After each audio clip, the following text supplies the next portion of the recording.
were hung by the chimney with care, in hopes that St. Nicholas soon would be there. The children were nestled all snug in their beds, while visions of sugar plums danced in their heads. And Mama in her kerchief, and I in my cap, had just settled down for a long winter's nap. When out on the lawn there rose such a clatter, I sprang from my bed to see what was the matter. Who do you think it was? Oh, away to the window I flew like a flash, tore open the shutters and threw up the sash. The moon on the breast of the new fallen snow gave a luster of midday to objects below. And what to my wondering eyes should appear but a miniature sleigh and 8 tiny reindeer, with a little old driver so lively and quick, I knew in a moment it must be St. Nick. Otherwise known as Santa Claus. More rapid than eagles his coursers they came, and he whistled and shouted and called them by name.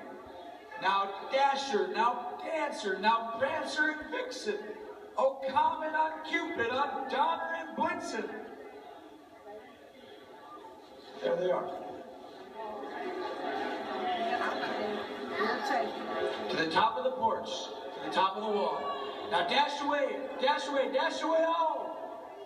As dry leaves before the wild hurricane fly, when they meet with an obstacle, mount to the sky. So up to the housetop, the coursers they flew, with sleigh full of toys, and St. Nicholas too. And then in a twinkling I heard on the roof the prancing and pawing of each little hoof, as I drew in my head and was turning around. Down the chimney, St. Nicholas, Santa Claus came with a bound. He was dressed all in fur from his head to his foot, and his clothes were all tarnished with ashes and soot. A bundle of toys he had flung on his back, and he looked like a peddler just opening his pack. His eyes, how they twinkled, his dimples, how merry. His cheeks were like roses, his nose like a cherry. His dry little mouth was drawn up like a bow, and the beard on his chin was as white as the snow. Who is it? The stump of a pipe he held tight in his teeth, and the smoke encircled his head like a wreath. He had a broad face and a little round belly that shook when he laughed like a bowl full of jelly. He was chubby and plump,